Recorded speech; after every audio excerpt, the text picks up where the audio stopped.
So let's try to compare it sa iPhone 16 Pro Max and iPhone 15 Pro Max. So compare muna natin siya sa iPhone 16 Pro Max. Ayan. Both ay 6.9 inches, pero syempre wala na po ay natural kasi hindi naman na siya titanium. Bumalik sila sa aluminum. Ayan, no? So, mas better for me talaga material ng titanium compared dito.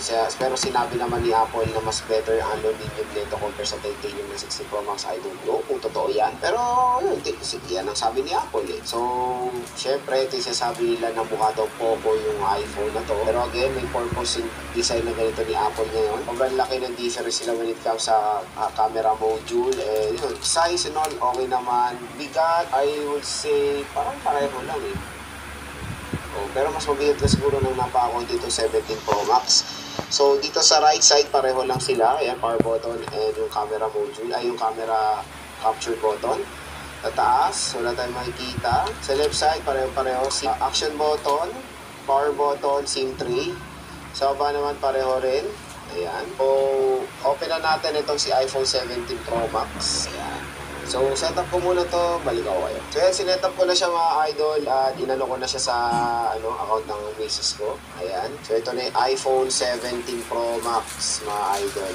Grabe, solid. So, kasi ako, galing ako sa 15 Pro Max pero binigay na ng wife ko yung 16 Pro Max niya. Kaya, medyo new ako sa 6.9 inches na display ng iPhones today. Pero ang laki, solid. Pero, pag galing kayo sa 16 Pro Max, syempre, don't upgrade. Wala naman din sense. Yung camera lang talaga pinaka dyan and yung battery of course. Pero again, syempre, gusto ko makuha yung 16 Pro Max ng wife ko. Kaya in-upgrade ko na lang siya 17 Pro Max, hindi na ako. Galing ako sa 15 Pro Max. So, yan siya. 6.9 inches LTPO Super Retina XDR OLED display with 120Hz screen refresh rate and of course, always on display. The very famous na liquid glass ng iPhone. Pina-off kasi sa akin eh. Pero ayaw niya kasi may motion ng liquid glass yung wife ko eh. Pero ito yung itsura ng may liquid glass. Very ganda. Ganda. Ewan ko, nagugustuhan ko na may liquid glass. Yung iba ayaw, mukha daw go launcher. Hindi naman. Iba-iba talagang taste yan eh. Hindi naman talaga totally mukhang go launcher. Naka-go launcher din naman ako before. Iba talaga ang fluency ng iOS. Mas maganda talaga, legit.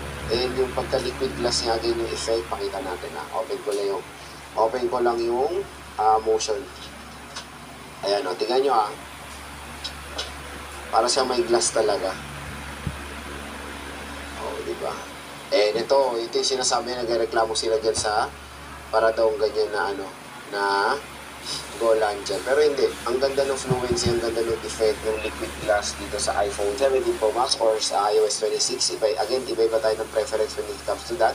And let's try the camera. Ito yung very exciting ngayon sa iPhone dahil ang ganda ng ginawa na namang innovation ni Apple na siguro gagayahin na naman to ng mga ibang brand. Shape na po ang sensor ng front-facing camera.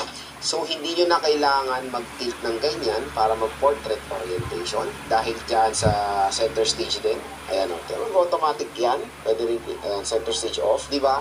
Hindi nyo na kailangan ganunin yung cellphone nyo. Take for example, itong 16 Pro Max natin. Iba sensor ng front-facing camera nito. Kung dito tayo sa photo, ayan, wala tong center stage. O, di ba? Yan lang yung pinaka-wide niyan. Pero since ito, square na ang sensor nito, tingnan nyo yung pagka-front facing camera nyo. Hindi nyo na kailangan super duper stretch out yung kamay nyo. Tulad dito na kung gusto nyo ng landscape orientation, tingnan nyo na may mag-picture tayo ng both naka-landscape orientation dito sa 17 Pro Max and sa 16 Pro Max. Ayan. So, hindi nyo na kailangan i-landscape ang device nyo to get a landscape image. O, di ba? At sobrang ganda ng quality ng front-facing camera ng 17 series. And hindi lang po sa 17 Pro Max mo kuha yung ganitong square shape sensor ng front-facing camera. Makukuha nyo rin po yan sa base model ng iPhone 17. So, sa video naman, ayan, very basic lang mga ka-J-Vlog. And abangan nyo na lang, i-review natin itong iPhone 17 Pro Max kasi ang dami pong bago dito sa smartphone na to. So, yan. Kung interested kayo makakuha nito ng maaga ngayong September 2025, is mag-PM na kayo sa CMB Gadgets. At yung link niya nasa description box ng FB page nila. Sabihin nyo na napanood yung dito sa vlog, bibigyan kayo ng napagandang discount din siya.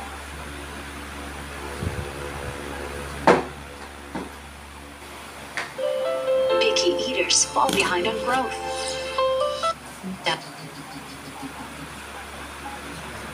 only formula with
lives in a pineapple under the sea.